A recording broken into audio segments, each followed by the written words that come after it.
हम तुम्हें चाहते हैं से मरने वाला को। ये कहानी है एक ऐसे एक्टर की जिसे सबसे हैंडसम अभिनेता कहा गया। बचना ऐ हसीनो तो मैं आ गया। जब उसे माधुरी दीक्षित पर ऐसे प्यार आया, फिर तुम पे प्यार आया, तो लोगों की रातों की नींद उड़ गई। वह हीरो जिससे अमिताभ बच्चन को डर लगता था और शत्रुघ्न सिन्हा जिसे ऐसे ढूंढते थे। श्याम कहाँ है? वो तो बिट्टू को लेकर दवा खाने गया है। आए तो उससे कह देना छेनू आया था। तो हम बात कर रहे हैं अपने समय के बेहतरीन एक्टर रहे विनोद खन्ना की। आखिर क्यों विनोद खन्ना के पिता ने ही विनोद खन्ना पर बंदूक तान दी थी? क्यों विनोद खन्ना जो हीरो बनना चाहते थे उन्हें सिर्फ विलन का ही रोल मिल रहा था? ऐसा क्या हुआ था कि अपना टॉप का स्टारडम छोड़कर अचानक से विनोद खन्ना सन्यासी बन गए थे? दर्द की दवा ना हो तो दर्द को ही दवा समझ लेना चाहिए। और अपनी पत्नी और 2 बच्चों को छोड़कर भाग गए थे। विनोद खन्ना की 2 पत्नियां और बच्चों का सच क्या था? क्यों विनोद खन्ना का उनके बेटे पर इतना असर हुआ कि अक्षय खन्ना ने भी कभी शादी न करने की कसम खा ली थी? विनोद खन्ना की मौत का वो कौन सा सच था जिसने सबको हैरान कर दिया था? जानेंगे और भी बहुत कुछ। तो चलिए शुरू करते हैं। ठाकुर विक्रम सिंह को सुअर नजर आ गया सुमेर। क्या बोला?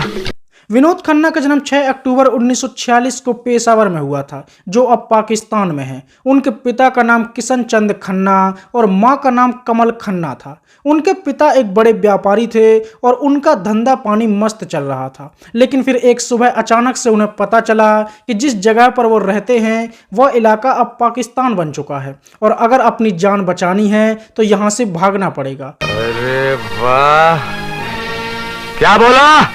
बंटवारे के बाद उनका पूरा परिवार पाकिस्तान से भारत आ गया और अपनी गुजर बसर करने लगा। विनोद खन्ना की पढ़ाई लिखाई दिल्ली और बम्बई में हुई, क्योंकि उनका परिवार कभी दिल्ली में आकर रहने लगता था तो कभी बम्बई में।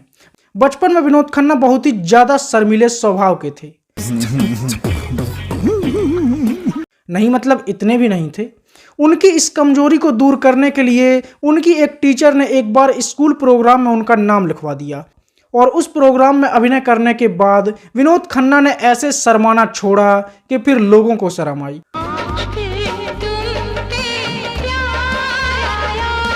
विनोद खन्ना दिखने में बहुत ही हैंडसम और गुड लुकिंग लगते थे। अब जैसे ही विनोद खन्ना जवान हुए तो हर मिडिल क्लास फैमिली की तरह उनके घर में भी वही चर्चा होने लगी कि अब आगे क्या करोगे। विनोद खन्ना ने कह दिया कि मैं एक्टर बनना चाहता हूं, लेकिन पिताजी ने कहा तुम अपने बिजनेस पर ध्यान दो और अपनी एक्टिंग के कीड़े को मार दो। लेकिन विनोद खन्ना ने कह दिया कि मुझे अपने बाप के गल्ले पर नहीं बैठना है, मैं कुछ अलग करना चाहता हूँ। बात इतनी बढ़ गई कि विनोद खन्ना के पिता ने विनोद खन्ना पर ही बंदूक तान दी और कहा कि तुम एक्टिंग नहीं करोगे बल्कि अपनी फैमिली बिजनेस को ही संभालोगे। बाद में मां ने पिताजी को पटाया और कहा कि इसे अपने मन की कर लेने दीजिए, और इतिहास गवाह है कि कोई भी बाप किसी मां को मना नहीं कर पाता। बात तो सही है। तो पिताजी ने भी पूरे फिल्मी अंदाज में कह दिया कि जाओ, तुम्हें 2 साल दिए, अगर इन 2 सालों में तुम हीरो नहीं बन पाए तो चुपचाप अपने फैमिली बिजनेस में लग जाना। विनोद खन्ना ने हाँ कर दिया और फिल्मी चकाचौंध की तरफ चल पड़े। उन्होंने कई डायरेक्टरों के चक्कर लगाए। उसी समय सुनील दत्त अपने भाई को हीरो बनाने की कोशिश कर रहे थे। उन्होंने एक पार्टी में विनोद खन्ना को देखा और विनोद खन्ना को विलन का रोल ऑफर कर दिया। विनोद खन्ना तो हीरो बनना चाहते थे, लेकिन फिर भी उन्होंने सोचा कि शुरुआत होना जरूरी है। हीरो के तौर पर हो या विलन के तौर पर क्या फर्क पड़ता है, तो उन्होंने भी हाँ कर दिया। 1968 में आई फिल्म मन का मीत, जिसके हीरो थे सुनील दत्त के भाई सोम दत्त, और विनोद खन्ना ने एक विलन के तौर पर अपने एक्टिंग कैरियर की शुरुआत की। खबरदार, अगर एक कदम भी किसी ने बढ़ाया तो ये छुरा आरती के गले के पार होगा। जब फिल्म रिलीज हुई तो विनोद खन्ना फिल्म के हीरो से भी ज्यादा अट्रैक्टिव और हैंडसम लगे और लोगों ने हीरो से ज्यादा विनोद खन्ना पर ध्यान दिया और विनोद खन्ना हर किसी की नजरों में आ गए। उनके सामने फिल्मों की लाइन लग गई। 1970 में राजेश खन्ना की मूवी आई सच्चा झूठा, जिसमें विनोद खन्ना ने सीआईडी वाले अभिजीत की भूमिका निभाई थी। हीरो के साथ चोर वो लॉकेट भी ले गया है जिसमें मैंने ट्रांसमीटर रखा था। अब वो हमसे ज्यादा देर बड़े जिसे लोगों ने खूब पसंद किया और यह फिल्म भी सुपरहिट रही। इसके बाद भी आन मिलो सजना, पूर्व पश्चिम जैसी फिल्मों में भी वह विलन बनी। 1971 में आई फिल्म मेरा गांव मेरा देश में विनोद खन्ना के विलन वाले किरदार को कौन भूल सकता है। जिस परिवार के पुरखों ने मुझे डाकू बनाया, मैं पानी देने वाला जिंदा नहीं रह सकता। जिसने पूरे गांव के मर्द मिटा दिए थे। इस फिल्म के हीरो तो धर्मेंद्र थे, लेकिन विनोद खन्ना ने जो अपनी डाकू वाली छवि बनाई उसे लोग आज तक नहीं भूल पाए। और यही वह फिल्म थी जिसमें विनोद खन्ना को देखकर लोगों ने कहा, अरे ये तो हीरो लग रहा। इसके बाद आई हम तुम और वो, प्रिय प्राणेश्वरी, और जिसमें पहली बार विनोद खन्ना हीरो बने और उन्हें भी हीरोइन के साथ गाना गाने का मौका मिला। तुम जो मानो तो कह दो जरा सुनना। इसके बाद विनोद खन्ना खामोश वाले शत्रुघ्न सिन्हा के साथ दो दो हाथ करते हुए दिखाई दिए। मूवी का नाम था मेरे अपने, और इस मूवी ने विनोद खन्ना को अलग ही पहचान दिलाई। कोई होता जिसको अपना। इस मूवी में जब शत्रुघ्न सिन्हा ने विनोद खन्ना के घर पर आकर ये पूछा, श्याम कहाँ है? वो तो बिट्टू को लेकर दवा खाने गया है। आए तो उससे कह देना छेनू आया था। बहुत गर्मी है खून में, तो बेशक आ जाए मैदान में। तो ये डायलॉग कल्ट बन गया, जिस पर आज भी लोग मीम्स बनाते हैं। श्याम कहाँ है? वो तो बिट्टू को लेकर दवा खाने गया है। इसके बाद एक फिल्म अचानक आ गई, मतलब फिल्म का नाम था अचानक, जिसमें विनोद खन्ना वर्दी में दिखे और आर्मी अफसर बनकर वह सबके चहीते बन गए। और विनोद खन्ना ने एक के बाद एक कई फिल्मों की लाइन लगा दी। उन्होंने फरेबी, हत्यारा, जालिम, जेल यात्रा, इनकार जैसी कई फिल्मों में काम किया। और देखते ही देखते विनोद खन्ना धर्मेंद्र, अमिताभ बच्चन और शत्रुघ्न सिन्हा की बराबरी में आकर खड़े हो गए। अपनी अदा है यारों से जुदा, बचना ऐ हसीनो। धीरे धीरे विनोद खन्ना इतने हिट हुए कि उनका नशा लोगों के सर चढ़कर बोलने लगा। वह जिस फिल्म में भी काम करते वह हिट हो जाती, और उनकी कदकाठी ऐसी थी कि लड़कियां उनके लिए पागल होने लगीं। 1974 में विनोद खन्ना एक बार फिर से डाकू बने। मूवी का नाम था पत्थर और पायल, और यह मूवी भी बड़ी हिट हुई। हम लोग डाकू हैं और जो चीज सामने आ जाए उसे लूट लेते हैं, लेकिन हम किसी की इज्जत पर हाथ नहीं डालते। ये हमारी मर्जी। 1976 में विनोद खन्ना ने अमिताभ बच्चन के साथ मिलकर हेरा फेरी की, और इसमें अमिताभ बच्चन के साथ उनकी जोड़ी ऐसी जमी कि फिर उनकी एक साथ कई फिल्में आई। हम प्रेमी प्रेम करना जाने। 1977 में भी विनोद खन्ना अमिताभ बच्चन के साथ दिखाई दिए। मूवी का नाम था परवरिश, और यह मूवी सच में कमाल की थी। इस फिल्म के गाने भी बड़े हिट हुए, और खासकर फिल्म का ये गाना, जाते हो जाने जाना, इतना बड़ा हिट हुआ कि आज भी लोग इसे ओल्ड इज गोल्ड कहकर सुनते हैं। आखिरी सलाम लेते जाना। इसके बाद एक और मल्टी स्टार फिल्म आई, अमर अकबर एंथनी, और इसने भी खूब धमाल मचाया। अमर अकबर एंथनी। फिल्म के गाने भी बड़े हिट हुए। इसके बाद भी विनोद खन्ना ने कई बेहतरीन फिल्मों में काम किया। 1978 में विनोद खन्ना ने फिल्म मैं तुलसी तेरे आंगन की में काम किया, और इसमें भी उनके काम की खूब तारीफ हुई। इसके बाद अमिताभ बच्चन के साथ एक और ब्लॉकबस्टर फिल्म आई, मुकद्दर का सिकंदर, और यह फिल्म भी इतनी बड़ी हिट हुई कि आज भी इसे एवरग्रीन फिल्म माना जाता है। दिल तो है दिल का एतबार क्या कीजिए। और खासकर इसके गाने तो आज भी लोगों की फेवरेट वाली लिस्ट में शामिल हैं। सलामी इश्क मेरी जान जरा कबूल कर लो। इसके बाद लहू के दो रंग, दो शिकारी, मीरा, द वर्निंग ट्रेन जैसी फिल्में भी आईं। 1980 में आई कुर्बानी, और ये मूवी भी बड़ी हिट हुई, और इसे विनोद खन्ना की सबसे बेहतरीन फिल्मों में से एक माना गया। और कुर्बानी को आज भी लोग पसंद करते हैं, और खासकर फिल्म का ये गाना तो, हम तुम्हें चाहते हैं से, हमेशा एवरग्रीन रहेगा। 1982 में राजपूत फिल्म आई, जिसके लिए भी विनोद खन्ना जी को हमेशा याद रखा जाएगा।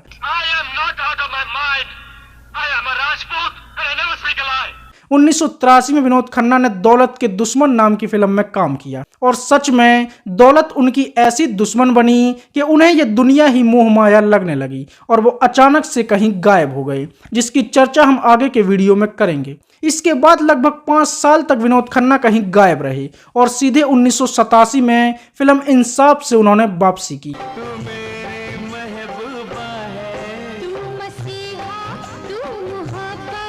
इसके बाद आई सत्यमेव जयते। विनोद खन्ना की यह फिल्म भी बड़ी हिट हुई।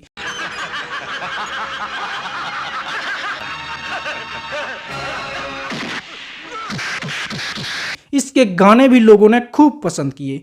दिल में हो तुम, आँखों में तुम। मतलब विनोद खन्ना वो एक्टर थे जो 5 साल तक इंडस्ट्री से दूर रहे और जब लौटे तो जो स्टारडम वो छोड़कर गए थे वही स्टारडम उन्हें ज्यों का त्यों मिला और एक ही बार में विनोद खन्ना ने धमाल मचा दिया और अपनी गद्दी वापस पा ली। खोलता है राणा प्रताप की कसम, मेरा खून खोलता है। 1988 में विनोद खन्ना ने माधुरी दीक्षित के साथ काम किया। मूवी का नाम था दयावान और इस फिल्म में विनोद खन्ना ने अपनी से आधी उम्र की माधुरी के साथ ऐसा सीन दिया कि लोग बस देखते ही रह गए। और विनोद खन्ना को जब माधुरी दीक्षित पर ओरिजिनल वाला प्यार आया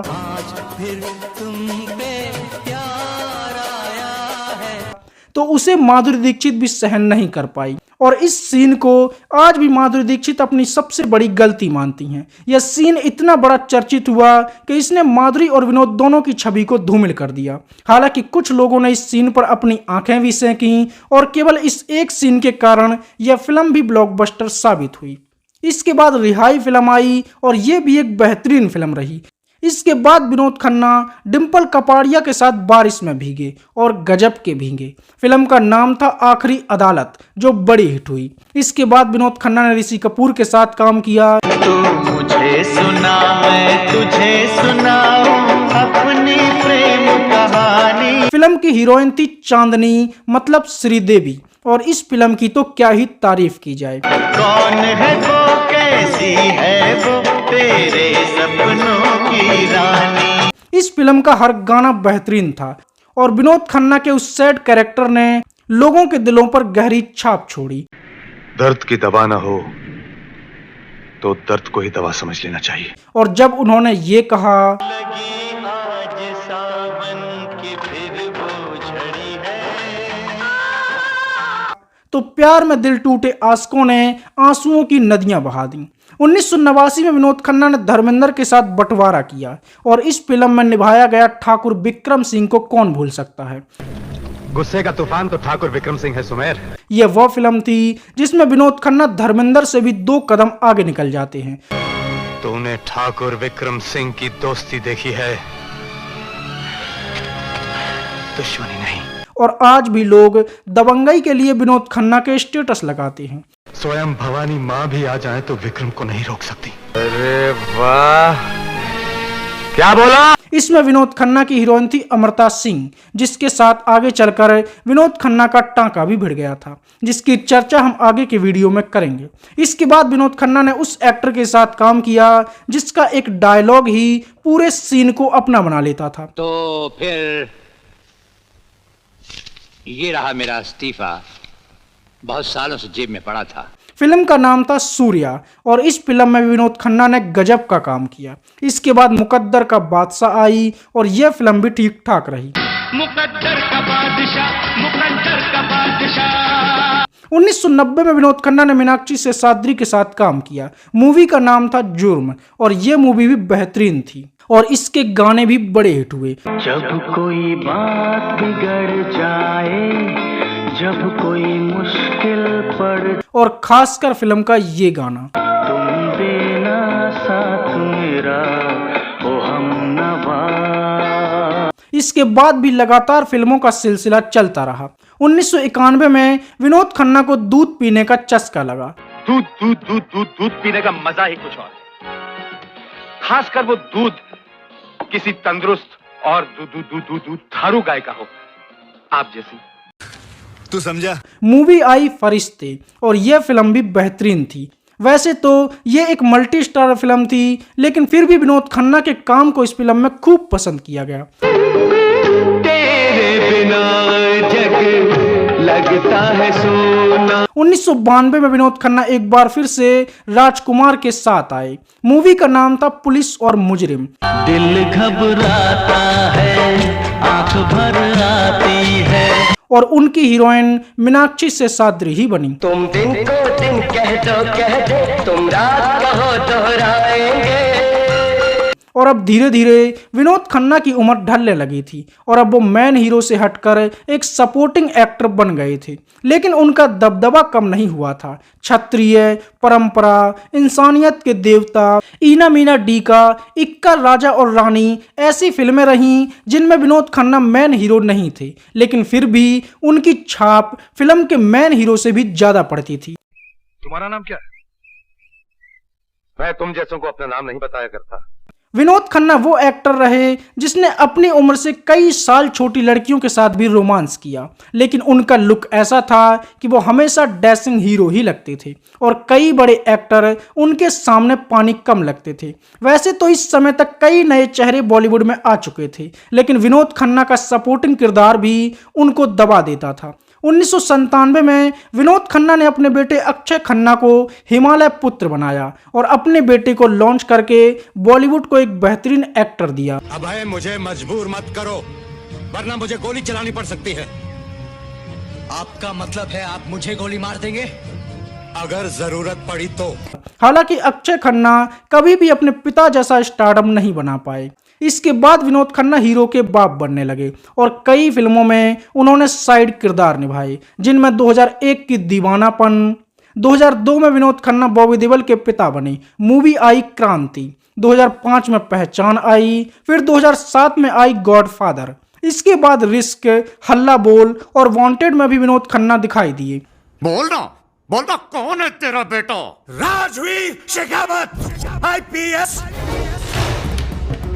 विनोद खन्ना बॉलीवुड के दबंग यानी कि सलमान खान के बाप भी बन चुके हैं। 2013 की बेहतरीन फिल्म रमैया वास्तवैया में विनोद खन्ना ने काम किया था। इसके बाद दिलवाले में वह शाहरुख खान के बाप बने। विनोद खन्ना आखिरी बार 2017 की फिल्म एक रानी ऐसी भी थी में भी दिखाई दे चुके हैं और यही विनोद खन्ना की आखिरी फिल्म थी। विनोद खन्ना एक ऐसे एक्टर रहे जिसे सही मायनों में जिंदगी जीने वाला और अपनी मर्जी का एक्टर कहा गया। Vinod Khanna was very handsome. दिल में हो तुम, आँखों में तुम।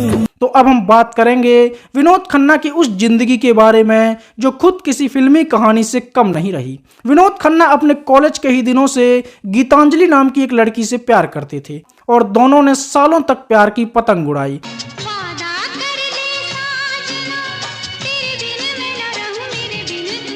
फिर 1971 में विनोद खन्ना ने गीतांजलि को मिसेज खन्ना बना लिया। गीतांजलि से 2 बच्चों का जन्म हुआ। विनोद खन्ना 2 बेटों के बाप बन गए। अक्षय खन्ना, जिसे अभी हाल ही में छावा में तारीफें बटोरते हुए देखा गया है, और दूसरे बेटे थे राहुल खन्ना, जो आगे चलकर एक बॉलीवुड एक्टर बने। विनोद खन्ना के पास सब कुछ था, खुशहाल परिवार था, चमकता हुआ बॉलीवुड करियर था, लेकिन कहते हैं कि अति में ही इंसान ऊबता है। धीरे धीरे विनोद खन्ना का मन अशांत रहने लगा। दिल में हो तुम, आँखों में तुम।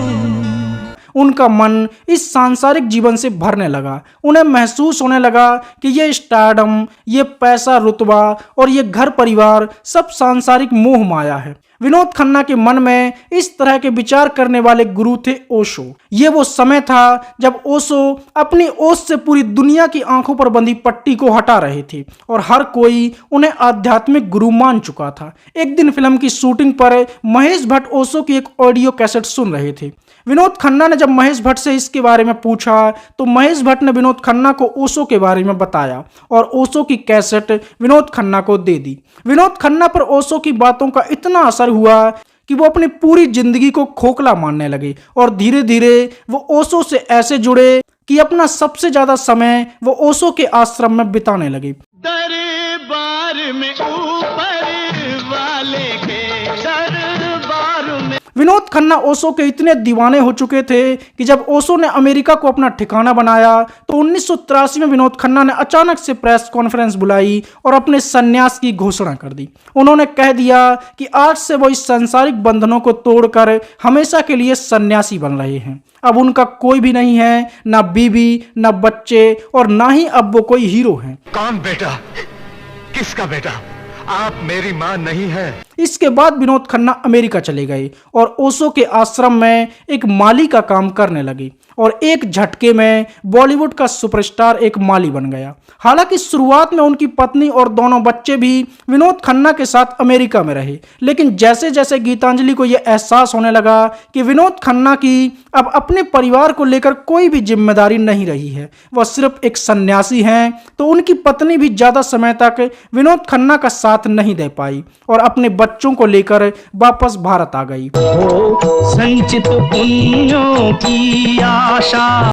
भारत आने के बाद 2 साल तक उनकी पत्नी विनोद खन्ना के इंतजार में रही कि शायद कभी उनका आध्यात्मिक ध्यान टूटेगा और वो अपने बच्चों के पास वापस लौट आएंगे। लेकिन जब विनोद खन्ना नहीं लौटे तो उनकी पत्नी ने उन्हें तलाक दे दिया। धीरे धीरे ओशो की ओस भी कम होने लगी और वो विवादों में फंसने लगे और अमेरिका ने उनका आश्रम बंद कर दिया। जब विनोद खन्ना को यह समझ में आया कि जिसे वो अपना गुरु मानकर अपना सब कुछ छोड़ चुके हैं, वह खुद कई गंभीर आरोपों की दबोच में है, मतलब पवित्र तो वह भी नहीं है।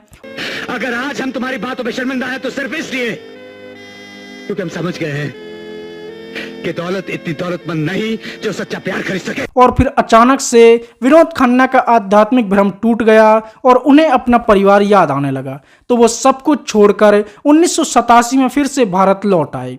आते ही उन्होंने वापस से फिल्मों में कदम रखा और फिल्म इंसाफ से अपने पैर ठीक वैसे ही जमा दिए जैसे कि वो छोड़ कर गए थे। गरीब का दिल अगर सोने का होता है तो हाथ फौलाद के होते हैं चौधरी। लोगों को भरोसा ही नहीं हुआ कि 5 साल तक फिल्मों से दूर रहने के बाद भी एक ही फिल्म से विनोद खन्ना ज्यों के त्यों अपने स्टारडम पर सवार हो गए थे और धीरे धीरे विनोद खन्ना ने अपना स्टारडम ज्यों का त्यों बना लिया। लेकिन अब विनोद खन्ना जिंदगी में अकेले थे, पत्नी साथ छोड़ चुकी थी, तो उन्हें एक साथी की जरूरत महसूस होने लगी। फिल्म बंटवारा में काम करने के दौरान उनकी मुलाकात हुई अमृता सिंह से।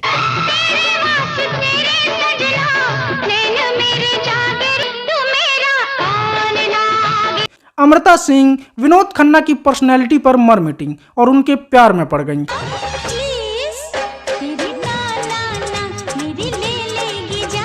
विनोद खन्ना भी अमृता के प्यार में पड़ गए और दोनों के अफेयर की खबरें अखबारों की सुर्खियां बनने लगीं।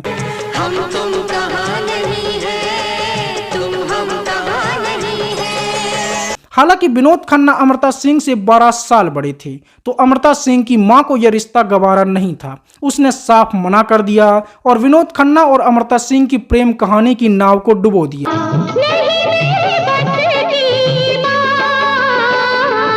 अमृता सिंह अपनी मां की बात को नहीं टाल पाई, तो विनोद खन्ना ने भी अपने रास्ते अलग कर लिए।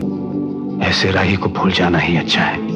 बाद में उसी अमृता सिंह ने अपने से 12 साल छोटे सैफ अली खान से शादी कर ली। इसके बाद 1990 में विनोद खन्ना की मुलाकात कविता नाम की एक औरत से हुई और धीरे धीरे दोनों की नजदीकियां बढ़ने लगीं। विनोद खन्ना को कविता इतनी पसंद आई कि उन्होंने कविता से शादी कर ली। कविता विनोद खन्ना से 16 साल छोटी थी, लेकिन उन्होंने कहा age is just a number. दूसरी पत्नी से भी विनोद खन्ना को 2 बच्चे हुए, बेटा साक्षी खन्ना और बेटी श्रद्धा खन्ना। हालांकि विनोद खन्ना ने अपनी पहली पत्नी के बच्चों की भी जिम्मेदारी ली और बेटे अक्षय खन्ना को 1997 में फिल्म हिमालय पुत्र से बॉलीवुड में लॉन्च किया। इसके बाद भी विनोद खन्ना लगातार काम करते रहे। उन्होंने कई टीवी सीरियल में भी काम किया और वह बीजेपी की बड़ी नेता रही स्मृति ईरानी के साथ मेरे अपने नाम के टीवी सीरियल में भी काम कर चुके हैं। विनोद खन्ना का वैसे तो किसी से कोई मुकाबला नहीं था, लेकिन उस समय उन्हें सबसे ज्यादा अमिताभ बच्चन के साथ देखा जाता था। मेरे होते हुए तू क्या इनकी गर्दन तक पहुंचेगा? अपनी माँ से कह बकरे की जान की खैर मनाए। और कई बार वो अमिताभ बच्चन पर भी भारी पड़ते थे। विनोद खन्ना का बढ़ता स्टारडम अमिताभ बच्चन को साइड में कर रहा था और ये बात अमिताभ बच्चन को भी खटकने लगी थी। फिल्म मुकद्दर का सिकंदर में काम करते हुए एक सीन में अमिताभ बच्चन को कांच तोड़ना था तो उन्होंने कांच का गिलास विनोद खन्ना के चेहरे पर ऐसे मारा कि हर कोई हैरान रह गया। विनोद खन्ना के चेहरे से खून निकलने लगा और जो निशान बने वह जिंदगी भर नहीं मिटे। देख लूंगा साले, छोड़ूंगा नहीं। अबे जा। हर न्यूज़पेपर ने यह छापा कि विनोद खन्ना की सफलता से अमिताभ बच्चन जलते हैं, इसलिए उन्होंने विनोद खन्ना का चेहरा बिगाड़ने की कोशिश की है। हालांकि अमिताभ बच्चन ने इसे एक एक्सीडेंट बताया और विनोद खन्ना से माफी भी मांगी। ईरानी की दुकान में तू भूल गया था कि मैं अजय हूँ, तेरा दोस्त। लेकिन अमिताभ बच्चन जैसा अपने दूसरे साथियों के साथ कर चुके थे तो उसे देखकर लोगों को न्यूज़पेपर की हेडलाइंस उतनी भी झूठी नहीं लगी। महेश भट्ट भी एक समय पर विनोद खन्ना के अच्छे दोस्त थे, लेकिन फिर महेश भट्ट विनोद खन्ना की दोस्ती का गलत फायदा उठाने लगे। फिल्म जुर्म में काम करते हुए महेश भट्ट ने विनोद खन्ना पर दबाव बनाया कि वो उनके भाई मुकेश भट्ट को अपना असिस्टेंट बनाएं। विनोद खन्ना ने भी उनकी बात मान ली, लेकिन मुकेश भट्ट ने विनोद खन्ना को खूब परेशान कर दिया और जब विनोद खन्ना ने इसकी शिकायत महेश भट्ट से की तो महेश भट्ट ने फिल्म रोकने की धमकी दे दी और विनोद खन्ना को पैसे देने से भी मना कर दिया। हालांकि महेश भट्ट को यह सोचना चाहिए था कि वो किससे भिड़ रहे हैं।